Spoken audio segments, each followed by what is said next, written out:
Hey BookTube, well, it was March the last time I left you with part 2 of the Brothers Karamazov. You must have thought, oh, he probably faded away, but no. Here I am back again with part 3 of the Brothers Karamazov. I'm reading the Constance Garnett translation of Brothers Karamazov. And so, yes, we rejoin the Brothers Karamazov and their father in the tussle. And I'm going to really try not to summarize every single thing in the book.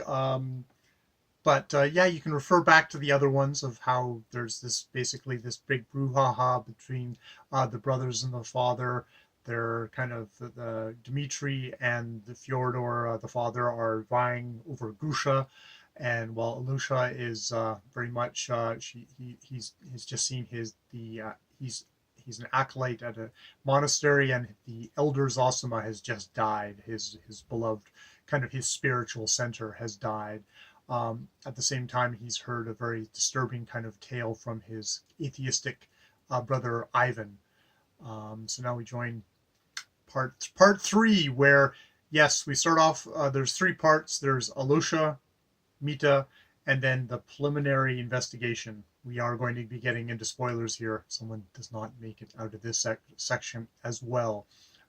So yes, we start out with Alusha, who this whole section is a lot about him dealing with the fact that the reaction to the monastery to Elder Zosima's death. He's been this sainted figure who's generated a lot of animosity because he is so sainted and beloved amongst the other priests in the priests and fathers at the monastery, and his body starts to stink like the corruption of the flesh, and this gets seized upon by his enemies as a way of kind of doing him down, and he ends up getting, in a kind of his moment of weakness, getting taken away to see Grusha, who's wanted to see him and seduce him. And so yeah, that all plays out in this section. For Mita, which the section which is Dmitri, because everybody has to have 500 different names in this book.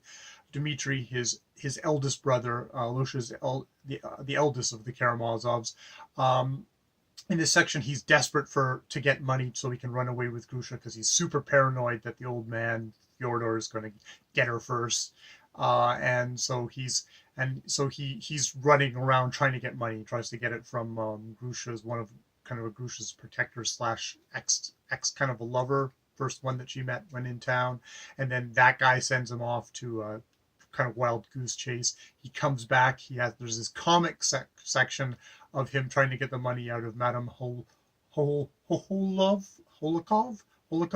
which is like, it's gold mines, and it's like, sure, that's her gift to him. The idea is like, you should go to a gold mine and get a gold mine, and it's just like, it's a very comic section. If it wasn't so sad for Dmitri, it's still kind of comic.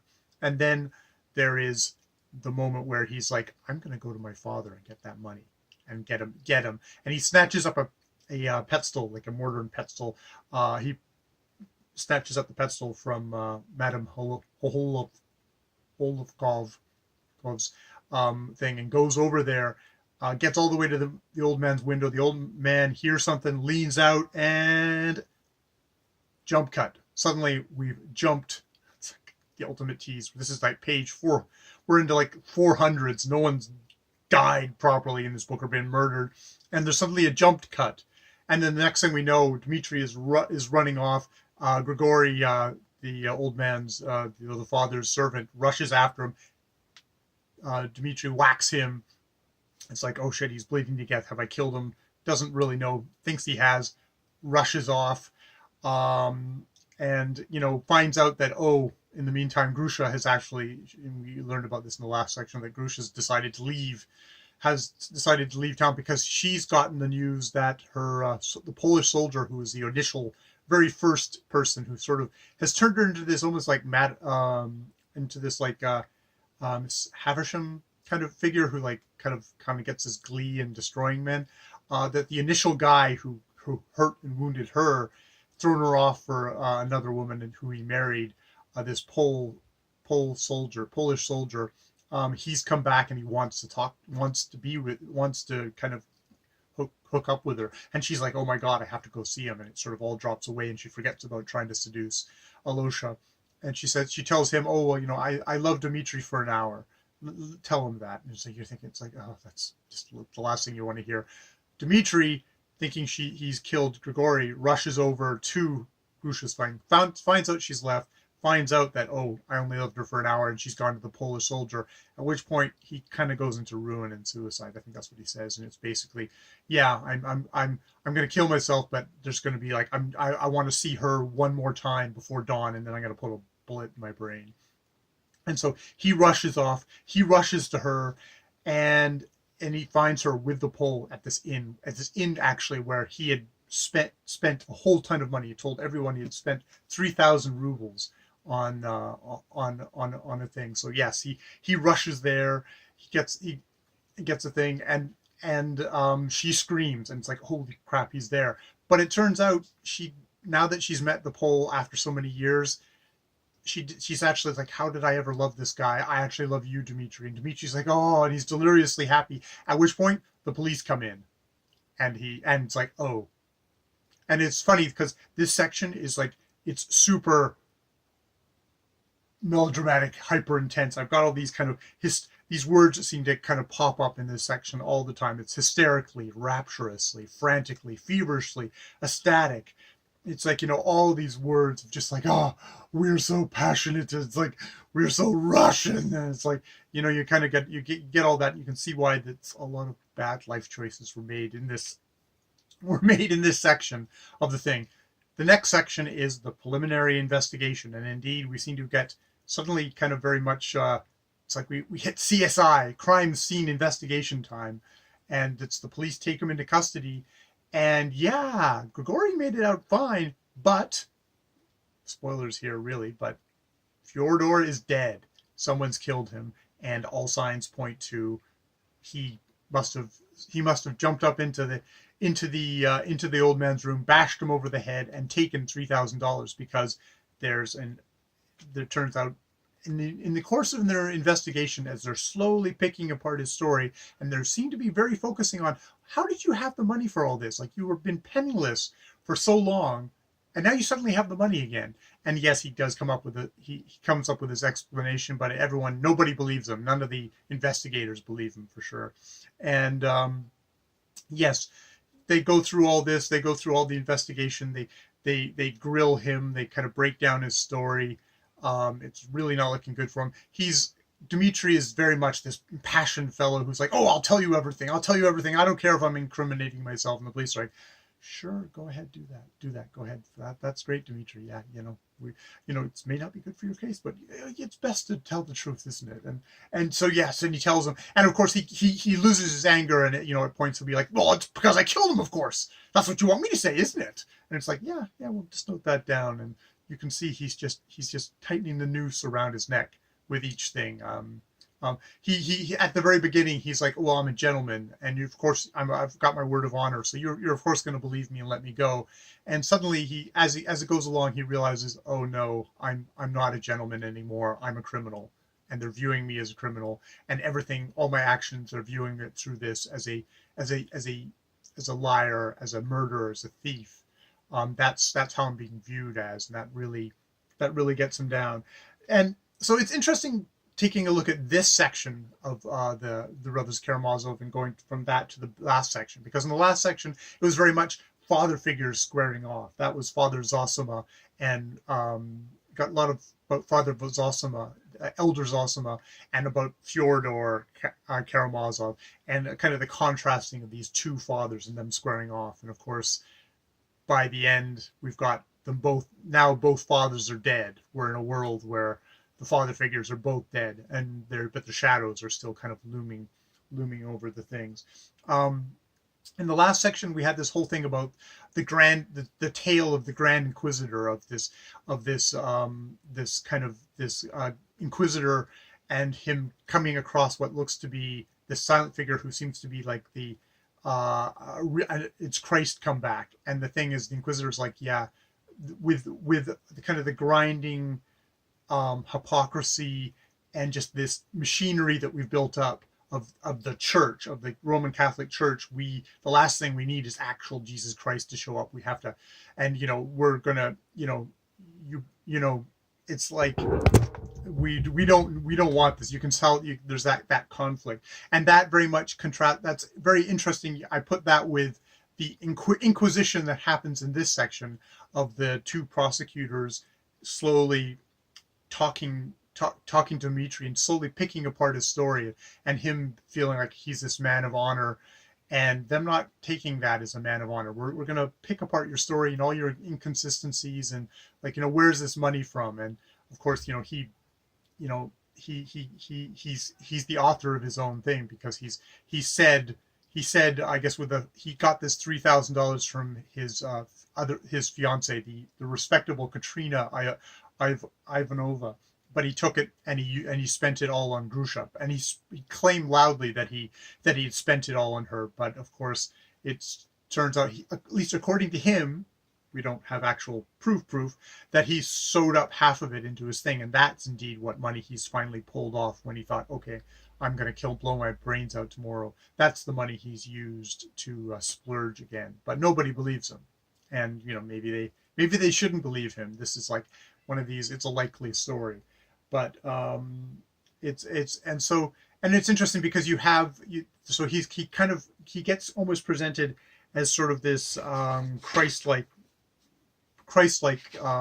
figure. There's this quote from him of at the end here of he's accepted everything. He signed the statement. They've taken his deposition. They've taken the deposition of the witnesses. He's got lots of stuff in it. It's just going to hang him if he agrees to it. And what does he do? He has this dream about a babe crying, and waking up with Grusha's voice in his mind, and someone's put a pillow behind him, and he's so happy that he signs it. And he's like, he has a speech of, gentlemen, we're all cruel, we're all monsters. And, it's like, I need a blow of destiny to catch them as with a noose, and bind them by a force from without. Never, never should I have risen of myself. But the thunderbolt has fallen. I accept the torture of accusation and my public shame. I want to suffer, and by suffering I shall be purified. Perhaps I shall be purified, gentlemen. But then he goes on, it's like, but I'm not guilty of my father's blood. I accept my punishment. No, because I killed him. Not because I killed him, but because I meant to kill him. And perhaps I really might have killed him. Still, I mean to fight it out with you. I warn you of that. God will decide. But of course, there's this thing of, I think there's the whole thing of this novel, there's this constant tug and pull of kind of a very materialistic, atheistic way of looking at the world, and there's the spiritual, and they seem to be often put at odds in the book. I think I said in the earlier section, there's a thing about Zosima having healing hands, and the book saying maybe he has healing hands, or maybe his followers just have enough they psychologically have enough faith in him that it buoys them up in kind of a placebo effect or something like that. There's always this skepticism within this book. It always seems to kind of put it both ways, and I think I can see that too. There's a thing of these prosecutors are doing their job. They're slowly kind of building up their case. They're taking apart the facts and stuff like that. But there's the other side of he is this Christ figure, and indeed some of these sections they're titled the first ordeal, the second ordeal, and the third ordeal. It's very much there's this ritualized. He's this Christ-like figure who's being battered down by these kind of venal men, and you can kind of take it from both sides of is he this Christ-like figure, or just sometimes I look at him and just go, you're such this bonehead who, of course, you're going to get yourself killed, and maybe you actually did kill him, maybe you just had a little psychological whoop there, and then you killed him. It's interesting, you're thinking as you're saying well, you obviously killed him. You're basically the only one who's got the motive and the means and the opportunity. Of course, there's this there's the illegitimate brother Smerdyakov, who has had an epileptic fit and apparently can't do anything. But he's had an epileptic fit that's been going on for way longer than it should, and he should be dead. and the doctor's indeed is so like amazed by it that he wants to study him. So you're thinking, okay, it's obviously he's the guy who did it, and you kind of going along with the book and thinking, okay, is this like so old of a murder mystery that they're not gonna like just say they're gonna pretend that's a surprise? But no, Dostoevsky is in there with you know, Dmitri bringing up was like, well, of course you want me to say it's Smerdyakov that did it, but if I said that, then I would look even more guilty. And then later when he realizes, oh man, I really do look guilty, and hey, maybe Smerdyakov actually did do this because he's the only other one who knows the signal that the old man used to, you know, be able to open the door and let me in and stuff like that. So it's again, it's just one of these, it's one of these things where it's such a rich book in how it kind of balances things. I love how it balances things. It's never it's the mystical, like, you know, Alusha has a vision, a dream, a hallucination at the very end of his very trying day over Father Zosima, and that's what eventually he uses to kind of propel himself forward. But it could very, it was just equally be, he had an incredibly fatiguing day, he was emotionally stressed, and then, you know, there's the just the kind of the incense and the whole thing, just that caused whatever vision he had, or it was indeed a holy vision. And what's the difference between them? What's the difference between them? And are they, is it an equally valid way of making a life decision? I don't know. I don't know. I'd like to think that I'm a logical person, but I'm pretty sure that a lot of the things that I actually use to guide my life are probably not, on close examination, probably aren't really, you know, logical or rational, and are very emotional based and irrational based, and come from deep core fears and tremblings within me that shape how my life goes and how I operate my life. And so, as much as I want to say, you know, I could look down upon Alyosha, or I could look down upon Dmitri. I think that's, even as a guy who's not got a religious bone in his body, I still find these books with these characters who are kind of tossed and turned by these irrational beliefs, by these kind of spirit haunted ways. It's somehow, it's still very relevant to me. It's still something that obviously has drawn me through and kept me going on this book. And you know, I feel like I've been all over the place, and it's one of these things of like, you could obviously take one section, you could take one page, and you could just kind of dwell on this stuff forever and ever. I won't put you through all that, and you know, all the 2 or 3 of you who watched to this point. I'm just going to end with just the last couple of lines of part 3, which is where Mita is being taken away, and a young fellow of like in his 20s, Kalganov, he's the only one who actually doesn't shun Dmitri at this point. Everybody else has been sort of a good time Charlie who sucked up his money, and now that he's in the trouble, is going probably to his death, or are shunning him. But this is the one fellow that shakes his hand. And then Kalganov ran back, sat down in a corner, bent his head, hid his face in his hands, and burst out crying. For a long while he sat like that, crying as though he were a little boy instead of a young man of 20. Oh, he believed almost without doubt in Mitya's guilt. What are these people? What can men be after this? He exclaimed incoherently, in bitter despondency, almost despair. At that moment he had no desire to live. Is it worth it? Is it worth it? Exclaimed the boy in his grief. And it's like, yeah, that's the question. Is it worth it? Is this life worth it? And I think the book is that struggle, and that answer that we all have to find out. You know, is it worth it? Is it worth it in the end? I guess we'll find out one way or the other, and some of us will say yay, and some of us will say nay, and some of us will still be confused by the end, which I can see. More videos later. And yes, I guess we'll see how many more months before I get to part 4, but I'm planning to bull on right now, so we shall see.